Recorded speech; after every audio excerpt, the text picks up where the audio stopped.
IndyCar coverage is brought to you by the Big Machine Music City Grand Prix.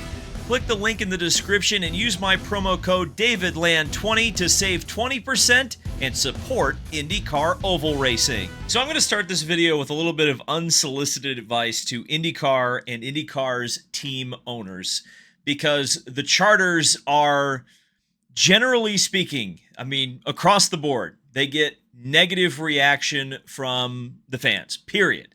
End of story. A lot of us have a big time problem finding any positives or anything that's going to move the sport forward from instituting a charter system. So here's kind of my unsolicited advice. Sell me. Sell us. Sell the media. Sell the fans. Why will a charter system move the sport forward? And how will a charter system move the sport forward? Does that mean, hey, we're going to do a new engine and chassis formula? We're going to do something exciting for the fans. We're going to try to get more exciting racetracks. We're going to do more races because we're more financially stable. The two things I always hear about the charters that are quote unquote positive are that, number one, the charters are going to help maintain the status quo, which quite frankly to me isn't good enough. And number two, it's that you can sell your team for more money. Neither of those things, maintaining the status quo and team owners selling out, to me is a positive that is moving the sport forward. Not saying that this charter agreement can't end up in a positive position that moves the sport forward, but you're going to have to sell me on that. You're going to have to present some positives, some real benefits to this sport with the charter system. Not just that we're maintaining what is currently happening and that you can sell for more money. Unsolicited advice. So over the weekend, a couple of articles broke that were written by Marshall Pruitt of Racer and Nathan Brown of the IndyStar. Both of those will be linked in the description for you to read at your leisure. But we learned a few more things about the charter system and had some things confirmed that have been long rumored about the current proposal for what the charter system might or might not be. And there's two main concerns and problems that I have with it as it currently stands. Now, here's the good news. Everything pretty much since, let's say, early spring of this year, anything surrounding the charters, whether it's on the record, off the record, has said that the Indianapolis 500 is going to be maintained and there will be no locked-in spots. There's no 25-8 rule. None of that is expected. The quote-unquote fastest 33, although there's some debate about whether or not it's actually the fastest 33 that start the race anymore, the fastest 33 will continue at the Indianapolis 500. That's good news. But here's where we're starting to take a few steps back with the charter agreement for the rest of the races. The first thing that we're going to talk about, and then the second thing we're going to talk about, I'll also mention, is that IndyCar has proposed limiting the field sizes at all races except for the Indianapolis 500 to 27 cars. They would also propose, or they're also proposing, according to Marshall Pruitt's Racer Magazine article, that they would institute a rule that you can only have 3 different drivers drive the same car in 1 year. It's something that Pruitt coined, ironically, the Dale Coyne rule. So we'll talk about that second. The first thing I really want to talk about is this idea of limiting field sizes at every racetrack except for the Indianapolis 500. So here's a little bit of an explanation about how the charter system is going to work going forward. It's a quick and dirty. Again, read the articles if you want a really in-depth way of doing it, but this is in layman's terms. So there are going to be 25 charters awarded to the current IndyCar teams. You have a limit of 3 to each team, although not every team will receive 3 charters, which makes me scratch my head, but whatever. So 25 charters available. Those spots, those 25 teams that own a charter will be guaranteed a spot in every IndyCar race except for the Indianapolis 500. On top of that, only the top 22 of those 25 will, in points at the end of the year, will be eligible to receive the prize money from the leader circle at the end of the year. So despite the fact that you might own a charter that doesn't entitle you to any kind of prize money presented by IndyCar, at least the big, huge amount of prize money, which is, I think, $1.1 or so million at the end of the year through the leader circle.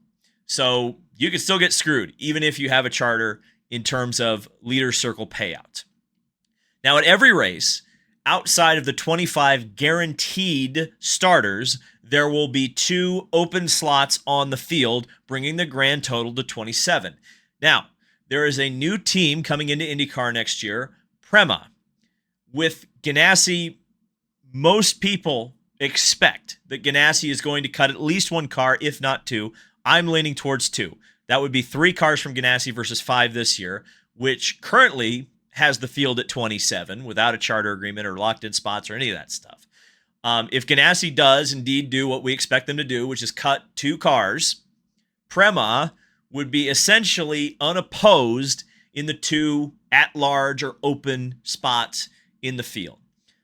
Now, that being said, if something like what is happening at Portland this weekend with Rahal entering a 4th car for Yuri Vips, then there would be 3 cars that would be qualifying for the 2 final spots in the field, and presumably the slowest of those 3 would go home, would be sent home. And it doesn't matter what racetrack you would be racing at. And this is where I have a bit of confusion and, I don't know, misunderstanding, I guess would be a good word. Because I think Mark Miles was quoted, I don't remember exactly where he was quoted, but he was quoted recently talking about paddock space. I think specifically about Indy Next, but this also applies to IndyCar in terms of how many transporters they have and, having to find spaces for the teams to set up. And so I guess if that's the justification for why you would limit field sizes, and obviously pit stalls are the biggest issue, right? You couldn't show up with 29 or 30 cars at Toronto. That's understandable. But limiting it at all tracks seems a bit strange, especially if you are qualifying, or let's say 29 cars show up at Toronto. You're still going to have to find the paddock space for them. I mean, are you going to tell teams to not show up if they decide to enter a race? That's a confusion. The second point of confusion is that it's not like it's completely unfeasible for IndyCar to run more than 27 cars at most of their tracks. Case in point, in the last 4 years, which IndyCar has looked almost exactly the same for this, since 2020, okay? And so since 2020, there have been races at 28 cars at the Indy Road Course, at Long Beach, at Texas, Iowa, Gateway, and Portland this year, okay? So that's 6 tracks out of the calendar, which is what? There's actually because it's 17 events, but some of them are double headers. So there's actually there's actually like 12 or 14 tracks. So 6 of them at least can host 28 cars. And obviously we know the Indianapolis 500, that kind of is off on its own. So what I guess I don't understand and would have to have this explained to me is if you're going to an oval track and you have 29, 30 cars, let's just say, pie in the sky, let's say a whole bunch of teams enter extra cars at Gateway, and you have 30 cars. If you have the pit lane space, why would you send them home?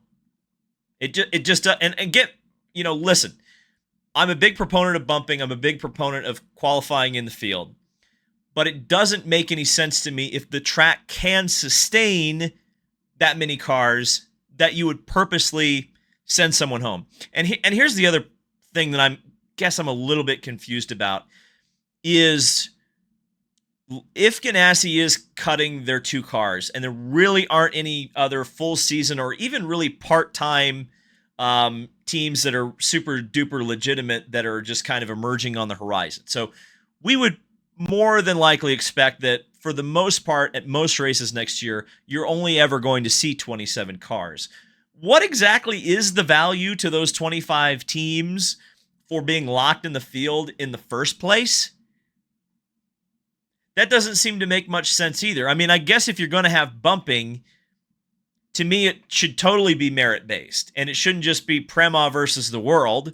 I don't think that's particularly interesting. I think there is an interesting element to this. You know, if you did have 30 cars show up at Mid Ohio, I think there would be a lot of interest in, oh my God, who's going to go home?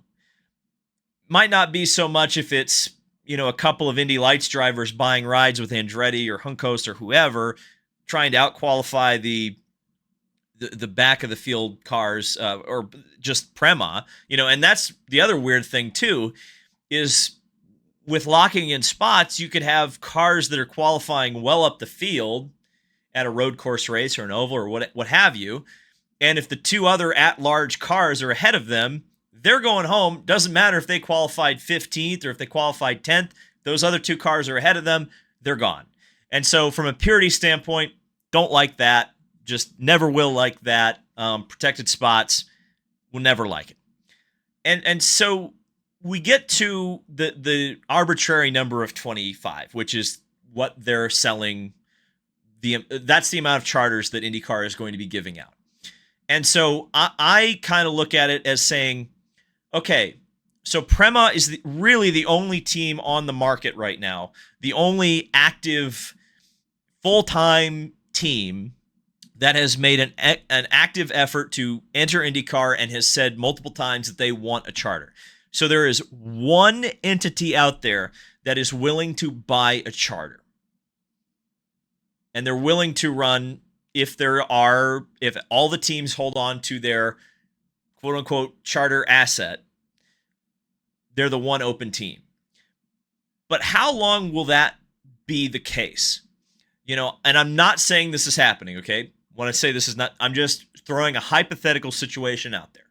But what if a team like Ed Carpenter Racing gets their charter and Prema goes to them and say, we'll give you $10 million for your charters? Do we think that wouldn't happen? I mean, and if you're Ed, would you turn that offer down? And if that does happen, would a team that sells its charters continue to run an IndyCar full-time, or would they become a part-time team? Would they only run the Indy 500? And then you're not thinking about open spots anyway, because essentially IndyCar's found a way to limit the field to only 25, because then you're just never having outside entries jump in at any point in time. And then you start talking about the Indianapolis 500. At what point does it become so unobtainable to enter a car in an IndyCar race, period, whether we're talking about the Indianapolis 500 or not? A team like Able Motorsports, how can they ever come into the sport? What kind of realistic path is that for them? Even just to enter the Indy 500. And then you ask the question, well, if teams like that go away, how are we ever going to have a bump day at the Indianapolis 500 again? Because the chartered teams can almost completely control the entry list. So if, from that perspective, even for the Indy 500, which is open, supposedly open to all, the charter teams could just flood the market, take all the engine leases, and, you know, you'd be almost foolish to be a one-off team who really can't realistically run an IndyCar race, especially if Prema runs full-time and doesn't have a charter and has the two open spots. You won't be able to get any experience, so your chances of making the Indianapolis 500 are very slim, and your chances of ever getting a charter are slim to none. And let's talk about this final aspect of this, which is a strange one, which is the Dale Coyne rule, which is the idea that has been proposed, and according to Marshall Pruitt, thank God, the team owners don't like it, that you wouldn't be able to enter the season having more than 3 drivers start in one of your cars. But in the current economic state, in the current state of IndyCar, there aren't a whole bunch of sponsors just going around. You can't just hire drivers. Some of these teams do need to bring on multiple different pay drivers or multiple different drivers who are able to acquire a sponsor or two for a race to make things work. And, fair play to Dale Coyne. They're one of those teams, but they're one of those teams that have also survived and weathered almost 45 years of IndyCar racing at this point, doing it Dale's way. To call that unsuccessful or to say or to try to stop someone from doing that, I think is not the right move at all. And I get it. There is an argument to be made that you need to keep the cast of characters in the races the same for marketing purposes. I get it. But using the champ car argument when you've got some of the biggest fields we've had in years showing up to races, if we're talking about 27 cars at every race, which we have had this year, and we've had more than 27, we're going to have more than 27 at Portland. Obviously, the Indianapolis 500 goes without saying, but we have more cars showing up for IndyCar races consistently than we've had in a very long time. And so if there's one or two cars that the drivers change every weekend, I don't think that really hurts the marketing. As long as it's not the top teams doing it, who cares? And the top teams won't do it because most of them are overpaying drivers as it is. So you're not going to have to worry about those sort of things. And just cracking Dale Coyne seems silly to me. I don't know. And this is the big problem I have with the charters right now, is that I have yet to hear a compelling argument about why this is a positive step forward for the sport. Forward, not stagnation. Moving forward. How is this going to move IndyCar racing forward? No one's answered that question for me yet. I'd like to hear your thoughts down in the comment section below. Thank you guys so much for watching. Coverage of Portland right here from the Land Castle. I ain't flying out there, at least this year. Maybe next year. But if you want to join the DL 500 Club, I'll be watching the race, and you can watch it along with me. And, of course, I'll have my race review after the race.